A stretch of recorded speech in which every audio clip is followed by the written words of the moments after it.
Well, good evening, good morning, good afternoon, whatever you are. A mega blessing to all of you. This is another live stream of Let Us Reason. And I'm your host, Fadi, and with us here, a dear brother and a wonderful, wonderful contributor and a researcher goes by the name of Brother Mill. Out of respect, of course, we want to just keep it that way for his safety and security. But all that to say is, if you've been watching any of my most recent videos that I've done with Mill, you probably have noticed that he focuses also on historical criticism of the standard Islamic narrative, which we have already nicknamed SIN. All that to say is that today's topic is no exception, except we're dissecting now a number of elements of that standard Islamic narrative. And today we will be focusing on a water well known by the name of Zamzam, that at least the traditions or the Islamic tradition, historically speaking, connects that well to Mecca and to Abraham, Hagar, and Ishmael. And I will share more about that. I want to welcome all of you who are joining us right now from Europe, those who are joining us also from the US and North America and other parts of the world. I know the time difference sometimes can limit some of you. I want to welcome also those of you who are joining us from Australia, New Zealand, and Southeast Asia. But all that to say is, like, we are so blessed to have platforms like this that enable us to reach the world just from the tip of our fingers, literally, with a small camera in front of us. We're so thankful for that. And also, I am more thankful than ever before that our dear brother here, Mel, agrees to work with me and collaborate with me, in addition to the wonderful work he's doing in his own channel and the work he's doing with our brother, Jay Smith. With that in mind, Mel, welcome back, brother. It's great to be back, and whenever you call me, I'm always only too delighted to link up with you and share any little bit of knowledge that I've gained in my research. So always a pleasure. Wonderful. So why don't you give people just maybe the 1 minute snippet about what you're going to cover? Then I'm going to show a couple of slideshows basically about the well of Zamzam and why it's important. Okay, so Muslims have been told for years that the Zamzam is has an endless supply of water, and so in the first half, I'm going to investigate if that is actually true, and we can actually see that it isn't. And the second thing is there's a little bit of a surprise, and it's in relation to where Muhammad is buried. There's a split in the narrative. There seems to be two stories about where he's buried, which is very suspicious indeed. So that's going to come up in the second half. Wonderful. With that in mind, of course, I want to welcome those of you who are joining us right now, and I will even welcome our moderators. We have a moderator that is so early right now for them, at least in my book, 6 o'clock in the morning is early, but maybe it's not in Australia. But all that to say is I'm going to share with you folks about 3 slides worth of images related to the well of Zamzam. And I want to share with you why, as a Muslim, a former Muslim, I should say, it was a special, basically story and tradition. And at the same time, I want to also tie this into what Mel is going to be talking about concerning the unlimited supplies. And that's extremely important. A miraculous, unlimited supply of water that allegedly have existed since the days of Abraham, Hagar, and Ishmael. Do the math. We're talking more than 4,000 years now. And of course, if there is any truth to that, everybody will be taken away by that and say, wow, that's amazing. No doubt about that. I'm not saying we can't find wells of water that have lasted for, hundreds of years. I'm not denying that God can allow things like this to happen. We're just focusing on one particular well that allegedly exists in Mecca today. I mean, it does exist in Mecca, but allegedly it existed there since the days of Abraham. And it has something that is special about it, miraculous about it, spiritual about it, that connects us and ties it to many things related to Abraham and Ishmael's alleged travel to Mecca, building the city itself, building the Kaaba, and also the fact that there is a connection between Hagar, Ishmael, and this well. And I am going to start my slideshow, and I will share with you why such a thing is extremely important. Now, everybody will see this, the well of Zamzam here, and let me tell you why this is extremely important. Now, here is an image of Mecca today, And really, it hasn't changed much. The Kaaba, as you can see it in the center over there, draped with this fancy black silk covering that costs anywhere from 1 to 2 million sometimes. Probably right now will even cost more, with gold, letterings and all that kind of stuff. What you see in front of the Kaaba, if you look all the way down at the bottom of the image itself, you're going to see some sort of a tunnel. And these are steps that takes you underneath that whole platform, where you will use water to either do ablution, shower if you wish, drink, just clean up. The water is coming from what we call today the well of Zamzam. It has a special taste to it, different taste, strange taste for some people, obviously, but that's where you would find it. Now, I'm going to keep going further here. I'm showing you some images about why this thing is important. I mean, if you look on the right side, you'll see people are drinking from it. You'll see people in this in the right side in the center image performing ablution. Today, the well is symbolically fenced off like this, with a plaque describing its history. And at the same time, they have piping. I mean, if you watch, I think you will be watching a video series that I did with Jay recently, where we talked about, the dilemma, or many dilemmas with Mecca, including Zamzam as one of those. You're going to see some pipes, massive piping that is going to pump the water in and out and so on and so forth. But look in the middle. Look in the middle. There is a foundation, actually, known as the Foundation of Zamzam. And part of that is to promote, of course, Zamzam. And at the same time, there are businesses that are generated out of this. You can see bottles of water, that have Zamzam. You can go to any, by the way, Middle Eastern store. I don't know if that's the case, for instance, in UK or in Europe, but I'm pretty sure that will be true. Anywhere you go, they have bottles of Zamzam. Most of the time, they'll sell it to you. People, when they go to perform pilgrimage, their family ask them and beg them to bring gallons of that, because they believe it has a spiritual healing powers and all kind of claims, of course.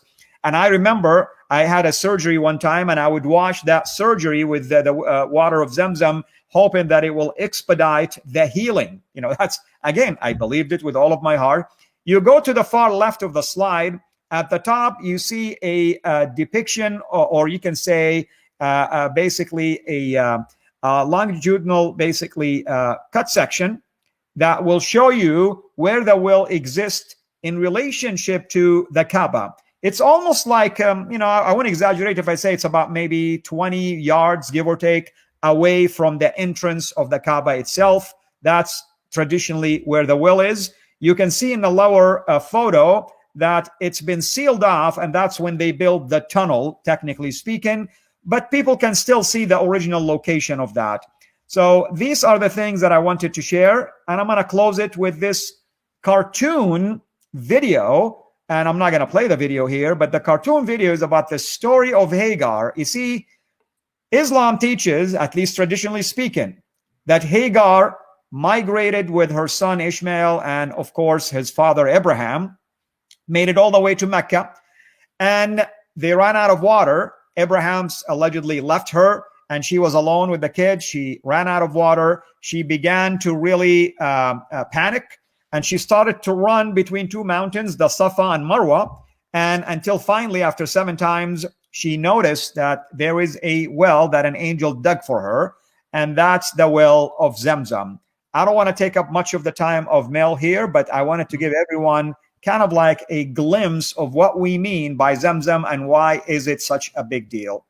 All right, Mel, I'll turn it over to you, brother.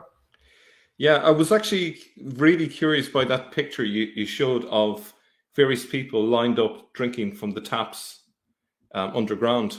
And imagine there are thousands of people drinking from that water, filling up their bottles. That's a lot of water. If you imagine there's tens of thousands of people, I don't know how many can fit in the Kaaba area at one time, but I'd imagine it's in the tens of thousands, if not 250,000. I don't know. Do you know off the top of your head how many can get in around that area? In the Zamzam well? No, I mean, it's limited. In the Kaaba area itself. So presumably people would go in turns. Absolutely. The last 10 days of Ramadan alone, before the pilgrimage also, it can accommodate up to 2 million. Right now, they made it even, able to accommodate up to 4 million people. And during the pilgrimage, it's almost the same number. So absolutely, we're talking millions of people that come in, not to mention thousands daily, of course, throughout the year. Yeah. So just doing a simple bit of maths in our heads, so let's just say there's 2 million. And each of them take maybe 2 liters. And that's very minimal, because you imagine some are filling maybe a gallon to bring home and so on. So 2 by 2 million, you're talking about 4 million liters straight off in a day. And so we're assuming that's a lot of water. And we're assuming that underneath the ground there's 4 million liters minimum to be able to do that. And I find that really hard to believe. So the water is coming from somewhere.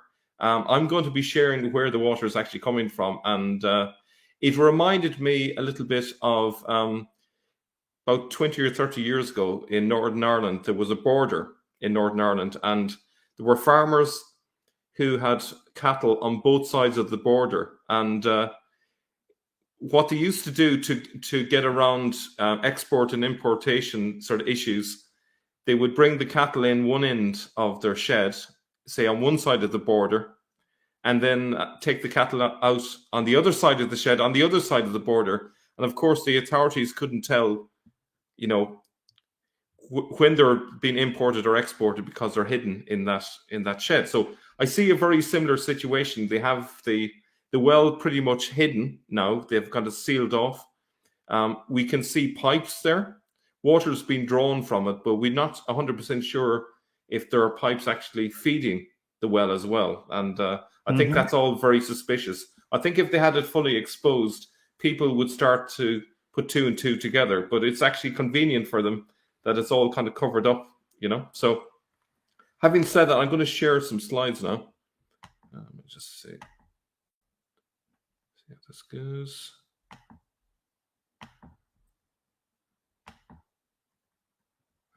I'm not seeing my PowerPoint, so I wonder why. It's no problem. And I'm going to address a couple of comments while you're looking at that. Okay. And when I see it, I mean, I know it gives you a couple of options at the top, probably. Yeah, until got you it now. Yeah, we found it.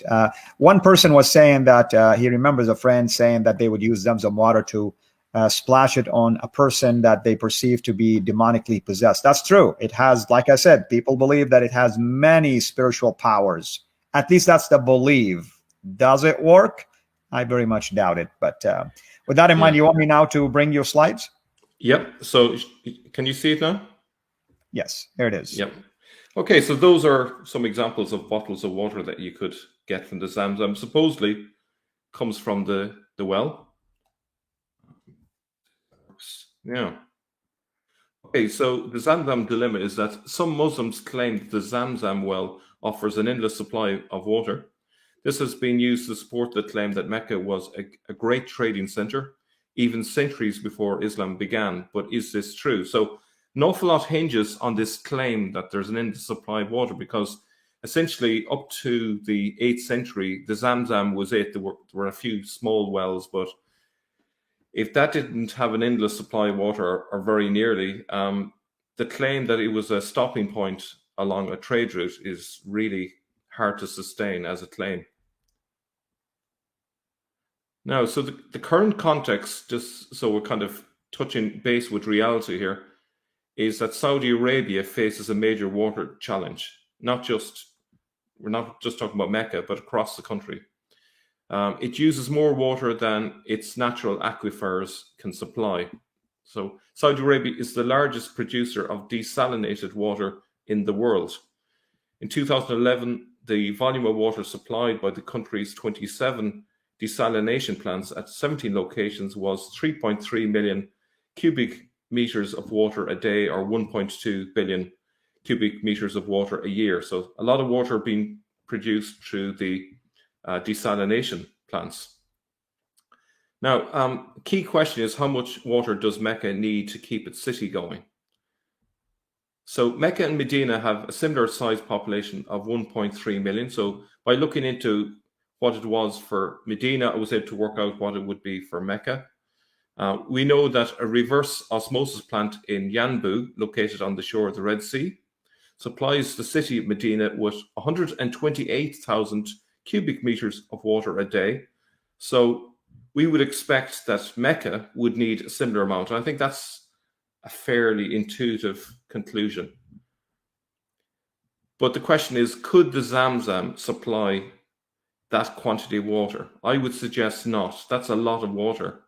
To put it into context, that's the equivalent to extracting 51 Olympic swimming pools of water a day. Not just on one day, but continuously every single day.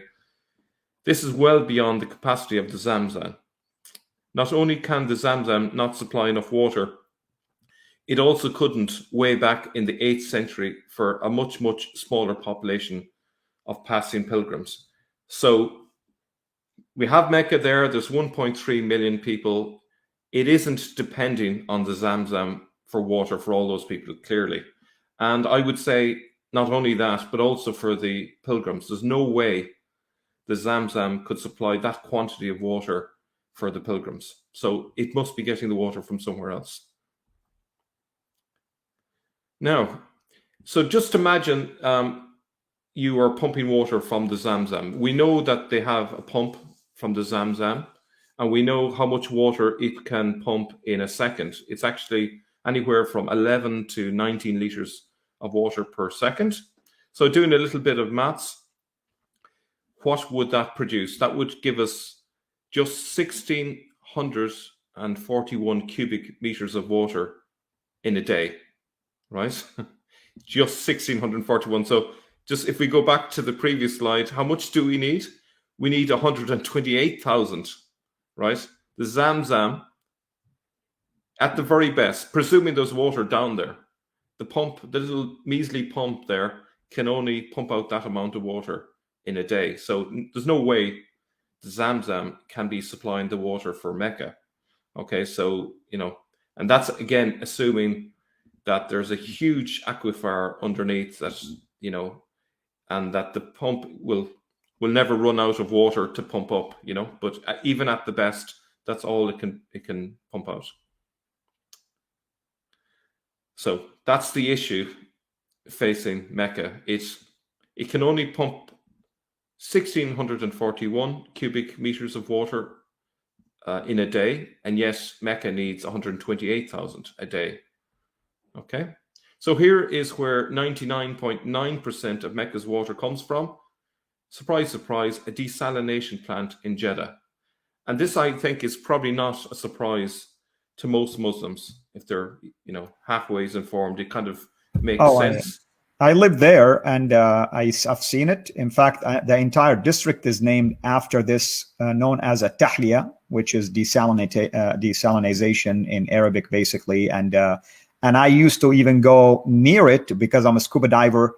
They won't allow you to get so close, but you can see the piles of salt that they have compiled from there. Right. Okay. And imagine it's quite a site. Imagine it's a huge complex to produce that amount of water. It is, indeed, it is. And they were really innovative in this idea because they needed to supply water to not just Mecca, but even the central part of Saudi. So there is a lot of these plants on both coasts. Yeah.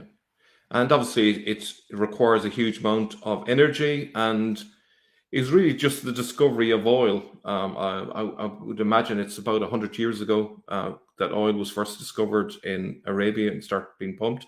But without that oil, this would be completely impossible. So it's really, it's a lucky thing that they found the oil where they did, because this would not be possible. And in fact, the population of Saudi Arabia currently would be impossible if the oil wasn't there. I would say it's fair to say. So remember, we saw that the Zamzam could pump out a maximum of 1,641 cubic meters of water a day. So that's a key kind of figure. But as we will see later, from the 9th to the 20th century, Mecca depended on the Ain Zubayad aqueduct for the majority of its water needs. And this only brought it at most between 600 and 800 cubic meters of water a day. In other words, about half of what that pump could pump out. So clearly, if it was still depending on that, it wouldn't be able to produce, 641. It would run out, by midday. It eventually dried up, this aqueduct, in the middle of the 20th century and had to be replaced by supplying water from the desalination plant in Jeddah. So that's a little bit of what's coming up. So until 1950, it received up to 800 cubic meters from the aqueduct, whereas today it needs 128,000 cubic meters. I hope, even for those who may be not mathematically minded, I hope just looking at those numbers might give you a sense of how little water was being supplied to Mecca and how much today is needed. Now, even taking into account the much smaller population that would have been there 100 years ago, you can see that actually the water situation would have limited Mecca hugely over the centuries. It wouldn't have been able to supply enough water, clearly, for millions of people if that was happening in the 19th century or the 18th century and so on. So it's probably just as well that the numbers have just increased very recently. And here's a key point. Before 801 AD, Mecca had a very limited supply of water, indeed, so little that Queen Zubaydah spent a huge fortune on creating the aqueduct, as we'll soon find out. Okay, so up to 1950, 800 cubic meters of water was brought in from the aqueduct, which is not a lot. But before that, before 801, it didn't even have that. So it was solely dependent on the Zamzam. Now, unfortunately, I've not been able to get a figure for how much water the Zamzam can naturally produce.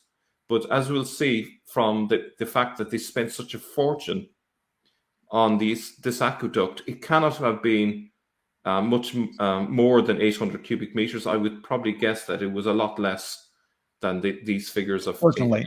Yeah, could you elaborate a little bit more for the benefit of our viewers? Who is Queen Zubaydah, so that they can at least understand her connection? Yeah, I'm actually going to come to her a little bit later, but essentially okay, that's fine. Yeah, essentially she was a queen that was married to a caliph, which I'll come to that in just a minute. Wonderful. Okay, no problem. Okay. So just you anticipated the next question. So here she is. It's a picture of her and the caliph next to her, and I'll give you all the details. She was an exceptionally intelligent woman that Islam owes the credit of its golden age to. She was born in 762 in Mosul, present-day Iraq. And in her youth, she took a special interest in poetry, art, history, literature, and science. And she invited scholars and poets to Baghdad and allocated a fund for this purpose. So she was really, a very intelligent woman, a credit to any society, really. She's very open-minded, very intelligent. And she was married to the fifth Abbasid caliph, Harun al-Rashid. Oh, he's a very well-known one. Yeah. Yep. And so she was very well placed. And if you think about the period that we're talking about, she was living in the latter half of the 8th century. The Abbasids took over around 750. So she decided that the water situation in Mecca was dire. Okay, so this is talking about 40 years after the Abbasids took over. That in itself suggests that this is all relatively new, the whole Mecca thing. The Mecca project, let's say, it's pretty obvious from what I've looked at here, as you'll see, that the Mecca project was really new at this stage. There wasn't this Mecca going back centuries before. It was all relatively new. It was being constructed relatively recently. And having constructed it, they realized there just isn't enough water for the pilgrims coming to visit it. Okay. Now, so she commissioned two aqueducts, one from the Wadi Hunayn and the other from the Wadi Numan, east of Arafat. The latter is known as Ain Zubaydah. I think the Ain Zubaydah was the most significant, so I'm going to refer to them collectively as the Ain Zubaydah from here on in, just to keep it nice and simple. And now, the construction of the aqueduct began in the 8th century and completed in exactly 801 AD. So why is that significant? Well, according to Patricia Crona, the first mention of Mecca on a map didn't occur until the 9th century, which is obviously very late. And there was never an explanation for why suddenly in the 9th century it suddenly appears on a map. Well, now I think it's fair to say we know why now, because without water, you can't really build a population in an area. You need water. People need water to wash. They need water to drink. They need water for their animals to grow some food. You know, without water, you can't do any of that. So it's all well and fine saying, okay, well, we just need a few liters of water each to drink, but that's not it. You need actually water if you want to plant some crops, grow some food. So this aqueduct was really the lifeline for Mecca. And as you can see, it's very late. So I'm sorry to be the bearer of bad news, but the idea that there was any life happening in the 7th century before this aqueduct is really cloud cuckoo land. There was, at best, a small little well. It might have supported a really tiny population, but not much. And it's only really when they put a lot of money into this aqueduct that it was possible to have a proper settlement in this area. Okay, so the aqueduct was started in 791. Took 10 years to build it, and it was 38 kilometers in length, and it cost a fortune. 1.7 million dinars, and 1 dinar is equal to 10 grams of gold. We're talking 24 karat gold here. So I've converted it in today's money, and it would be the equivalent of about $1 billion. Now, question for you, Al-Fadi. Do you think it's plausible that if there was an endless supply of water coming from the Zamzam, that the Abbasid regime would spend $1 billion in today's money building an aqueduct? Does that sound plausible to you? Of course not. And at the same time, if it was an endless supply, unlimited supply, why does Allah need anyone to step in to beef it up? I mean, I don't understand. I mean, I thought it's a miraculous thing. Why does he need someone to come in and keep working around, finding ways to sustain it, if you wish? Yeah, and the thing is, what I find really hard to understand is the fact that this aqueduct would have been really obvious to all the pilgrims from the 9th century onwards. They would have seen it coming in. They would have seen it supply water to the various wash areas, to the various individualized wells and so on. So it's replenishing those. So the idea that the Zamzam well had an endless supply of water, it was contradicted visually whenever they went to Mecca. So it's quite hard to believe that people would see that and not actually put 2 and 2 together and say, well, clearly it wasn't endless. But yet this myth kept going all through the centuries, even to this day. And actually, if you go on many Islamic websites, you'll still see that claim made even in the 21st century, despite all we know. Right. I want to address just something. Some people are commenting. I don't know really. I don't want to read it in a positive or negative way, and I don't want to mention names. But some people are saying that there are evidence that Zamzam has been referenced since the days of Adam, or it existed at the time of Abdullah ibn Abbas, who is the cousin of Muhammad. I would cautious our viewers to pay attention to when was this report reported. What I mean is the date, because you're going to end up falling back into what we call the standard Islamic narrative, which was developed at a later time. So that might be true. There are sources that are saying this, but the question is, did this thing exist when these sources say it existed? Do we have a collaboration from outside sources? Are there Christians, for instance, that can collaborate this in their own writing, who've been, technically speaking, to the region? So I want just people to be very careful not to fall into the same dilemma, relying on the standard Islamic narrative. Go ahead, brother. Excellent point.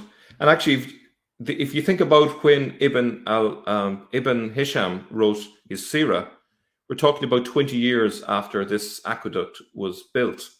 That tells you something, you know. All of these things had to be first in place before they could tell the story of a place with a population that was viable, you know, that had plenty of water and so on. Prior to 801, this was just fairy tale stuff. No one would have believed these sort of stories. They first of all had to build the aqueduct. Then people could possibly believe these stories, despite the fact that they were still very legendary. But I think 801 is a key date. I think it's very useful. And you can really talk about Mecca pre-801 and post-801 from here on in. I think this could easily be the new year when Islam began, in a sense, because without the water, you know, you really don't have a Mecca. So it's that key, you know. And Mill, have you looked at any satellite imagery, if you wish, concerning maybe the existence of these aqueducts or any ruins related to that? I have, and it's a pity actually. I did have some images. I had I think I have a Google map of the aqueduct coming up, I think, but I did have a 19th century map of the aqueduct, but unfortunately I took it out just to shorten my presentation. Oh, no problem. When we do the show, you and I, we can always expand on that. The purpose of the live stream is just to give us snippets of things. Yeah. So I will come back to that, and I will show you the map that was there, and it's hard to see all the small details, but basically you can see it's been like an artery, and you can see the location of the various wells. And it's quite fascinating to see it, you know. So, sort of answering your question to some extent, I've just done a journey from where the Wadi Numan is into Mecca, to kind of give you a rough idea of the journey of the aqueduct. Obviously, this is just if you were to drive into Mecca, but the aqueduct would have journeyed through that general area. Okay, so it's about 38 kilometers, not particularly long, but it was quite an engineering challenge to create this aqueduct because of the terrain, and that's why it was so expensive to make. But they did an amazing job. You know, sometimes, you know, we disparage early Islam, and we sometimes say, you know, the people were backward and so on. But actually, in this context, the people were incredibly advanced. The engineering was phenomenal to get the decline, you know, the right degree of decline, so that the water flowed but didn't flow too fast or too slowly. You know, that's actually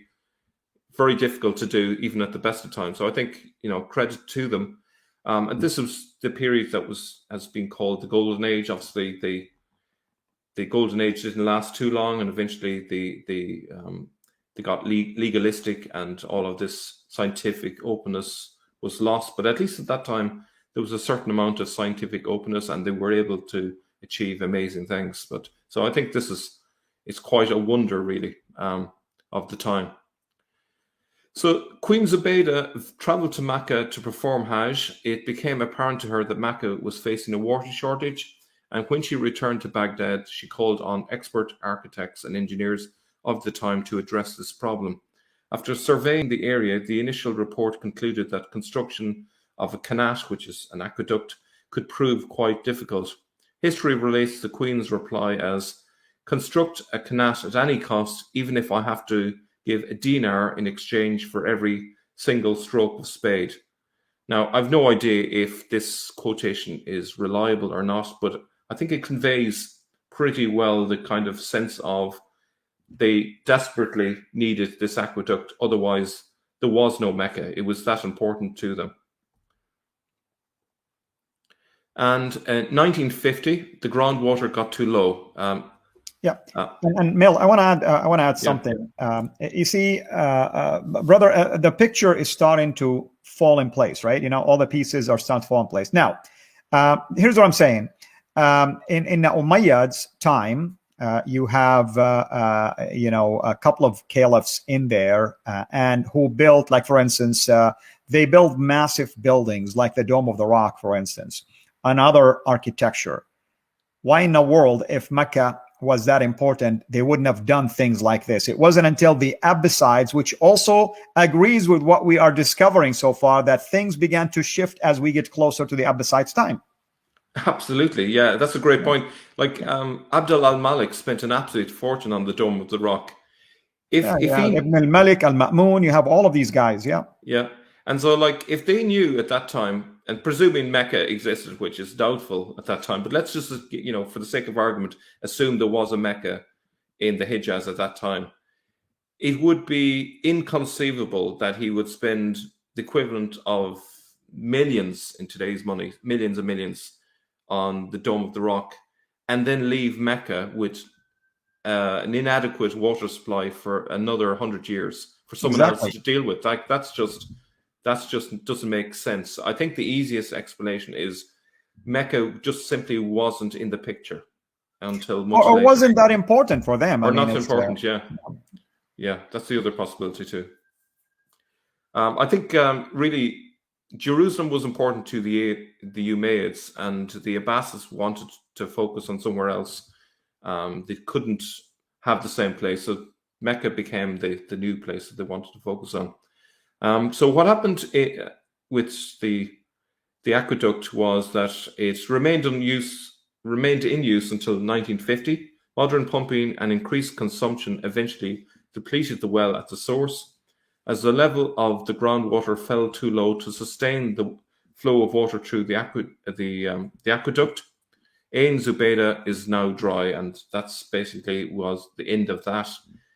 It's in disrepair, it's no longer in use, and so they started pumping water from Jeddah since then.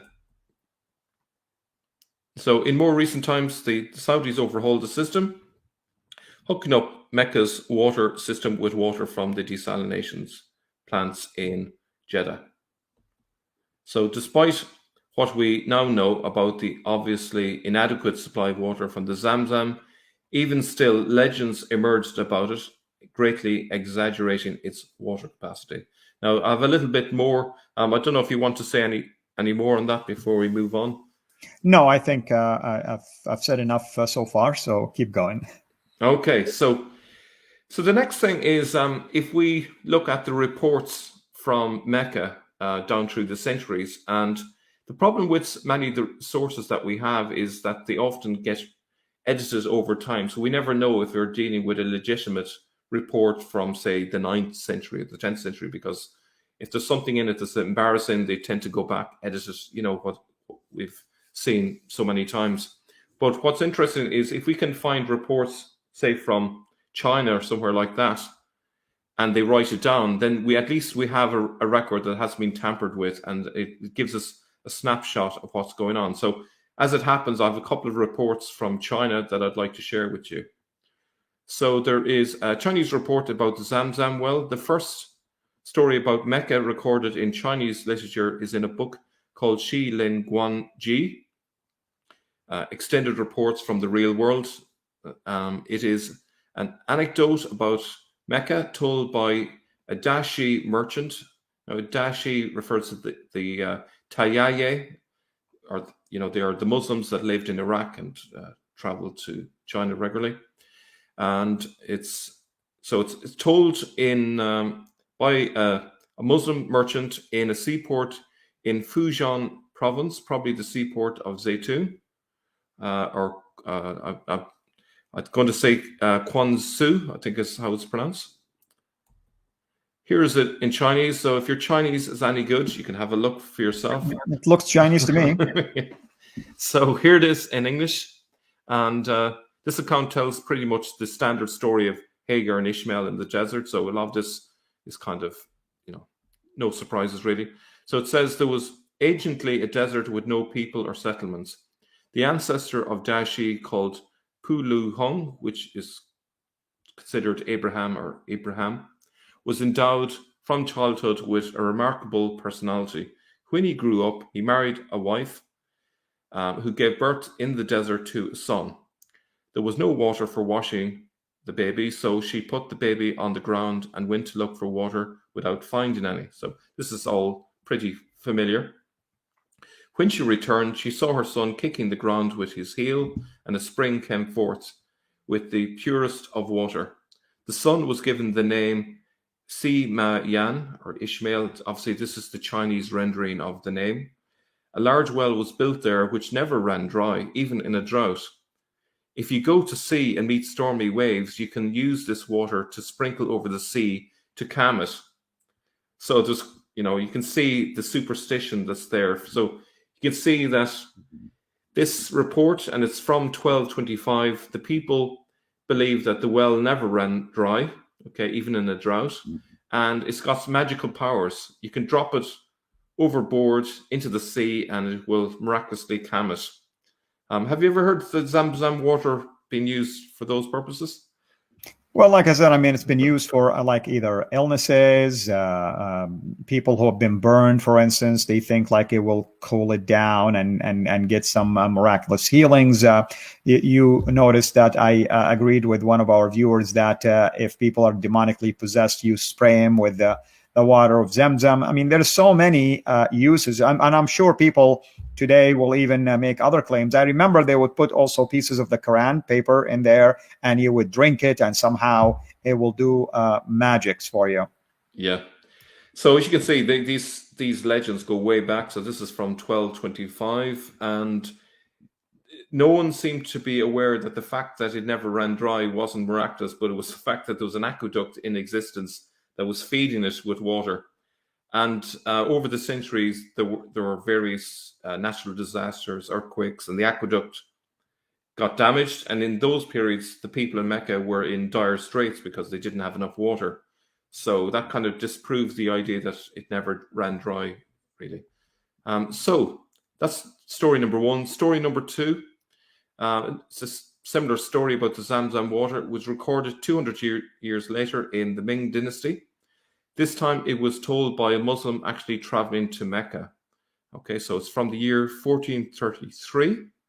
It's called Ying Yai Sheng Lan, the overall survey of the ocean's shores. And there it is in Chinese. And again, feel free to read it in Chinese if you're able to. So here it is in English.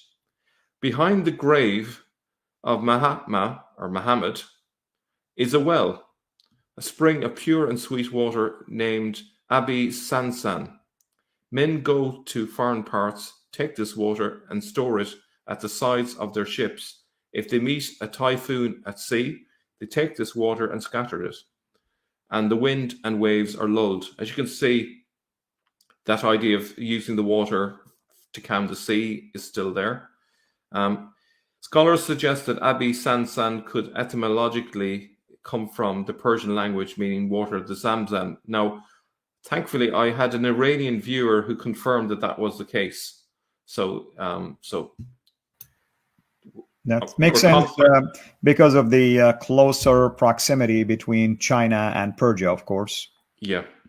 And so the interesting thing there in that story is the fact it says behind the grave of Muhammad is a well. But I thought the Sin always said Muhammad was buried in Medina. And here they say he was buried in Mecca. So we can see that they haven't yet standardized the narrative around Muhammad. So we have two versions. Some versions say he was buried in Al-Masjid and Nabawi in Medina. And here we can see that as late as the 15th century, it has been claimed that Muhammad had been buried in Mecca. So they haven't yet managed to iron out the obvious discrepancies in the story about Muhammad. And so, it's very peculiar. And now the thing is, it's hard to account for that discrepancy because if the story of Muhammad is true, then surely they would know exactly where he was buried and there should be no confusion. But you have two stories, both claiming that Muhammad is buried in their city. Can't both be true. But it also could be that neither of them is true. Amen. So it was only in the 9th century that Mecca had a sufficient water supply to cope with pilgrims. Once it had the aqueduct in place, it could handle about 6,000 people visiting. Now I'm basing that on the idea that 1 cubic meter of water could supply comfortably 10 people. So that would give us about 6,000 people, maybe up to 8,000 people. Now I should actually point out I'm including in that figure people who are living there on a permanent basis plus pilgrims. So actually I may need to change that on future or in future presentations. But roughly we're talking about 6,000 people at any one time could be supported. It's unclear how Mecca managed to keep its water supply adequate in the years up to 1950. As you can imagine, the population was gradually growing. But I can imagine they would have needed to bring tankers in until they had an alternative source in place.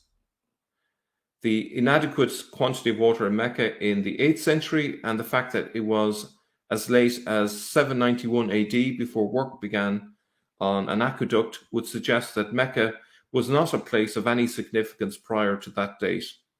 We can now see why Mecca was not included on any map until 900 AD.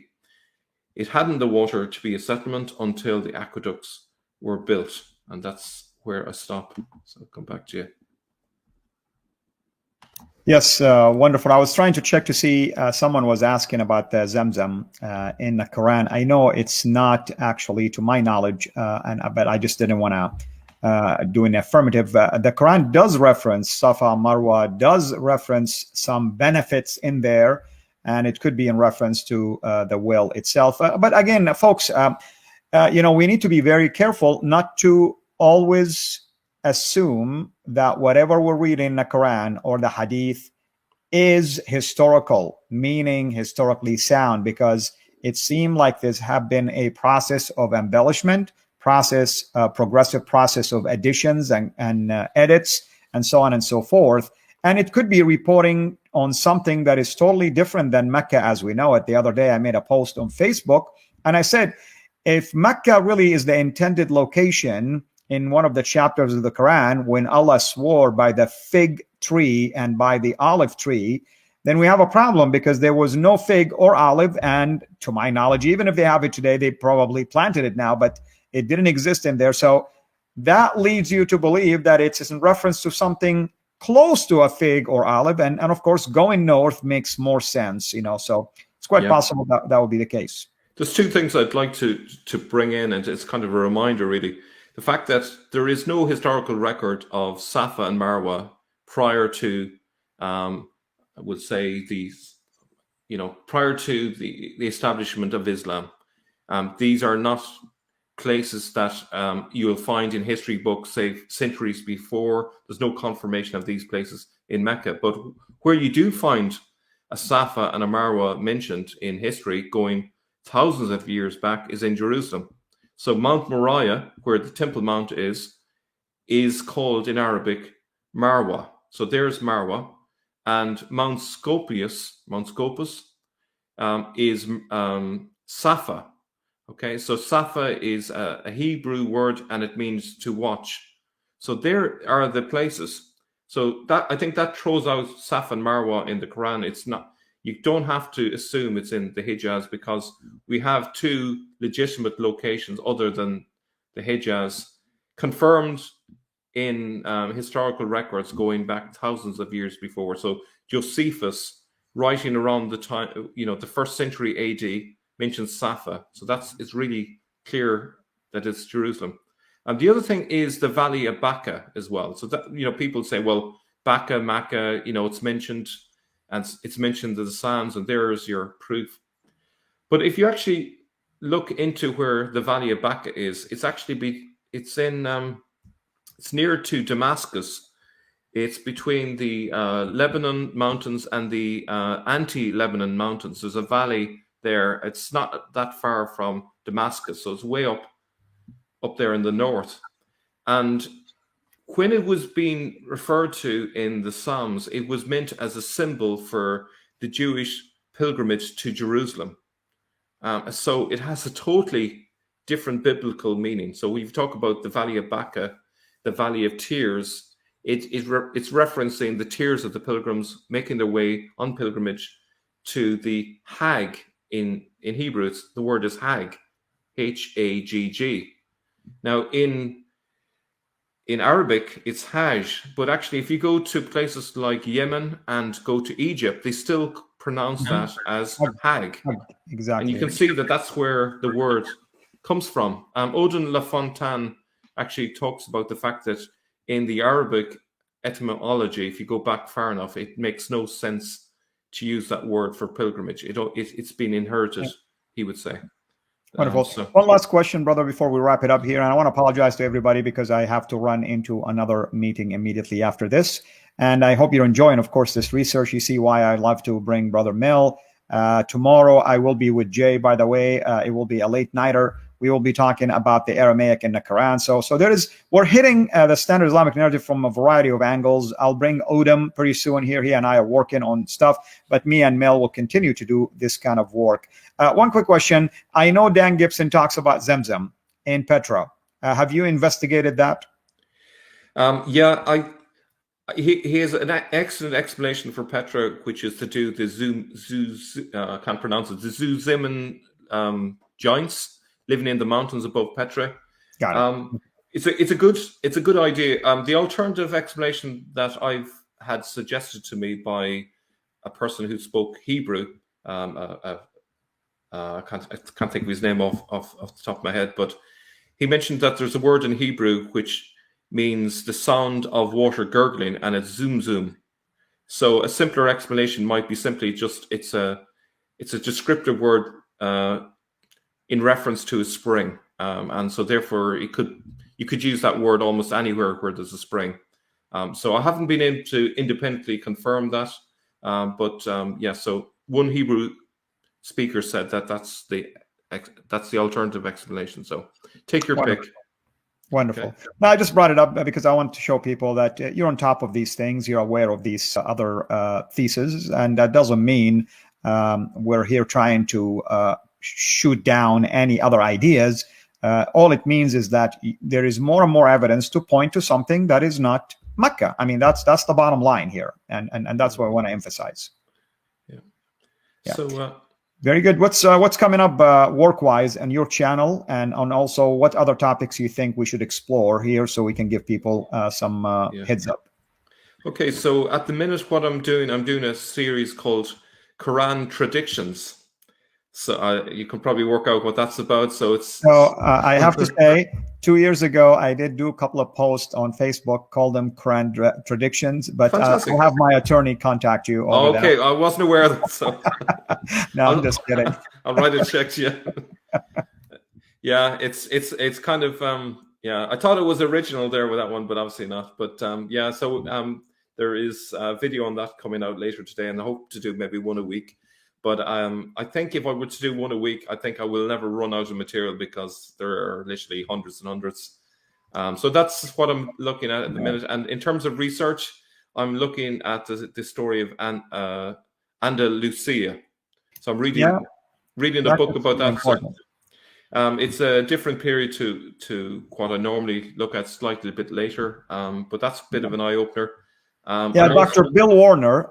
Bill Warner, about maybe 7 years ago or 8 years ago, I was in a presentation where he was telling people that the history of Andalusia is not as pretty as everybody thinks. Absolutely. And he was among the first to bring the spotlight on it. I know that Thomas is addressing something like that on Jay's channel as well. So it'll be good for the two of us to also address that. Yeah. So it's all relatively new. I'm trying to kind of figure out the facts from fiction, but it's clearly, again, there was a standard Islamic narrative placed over this one, yeah, there's a lot to be revealed, I think, in that area as well. So it's a great time to be alive, is all I'm going to say, because it's amazing to see so many researchers sharing their ideas and moving forward. And I think we're moving forward at a rate much faster than it could have been done 100 years ago because of the internet.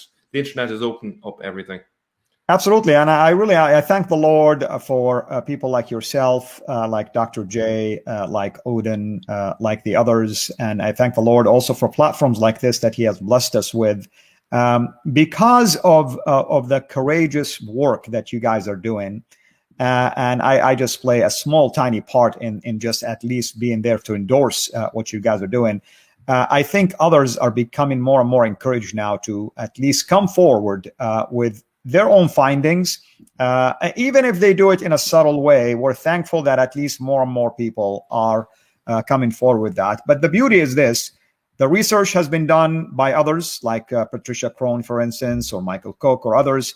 And our job is to really take a deep dive, no pun intended, and grab some of these findings and bring it up to the surface. You cannot blame some of them for the amount of risk they can take and the flack that they will be facing. If they try to come forward, they can lose their livelihood altogether. So we understand, we don't want to minimize the importance of what they're doing. Yeah.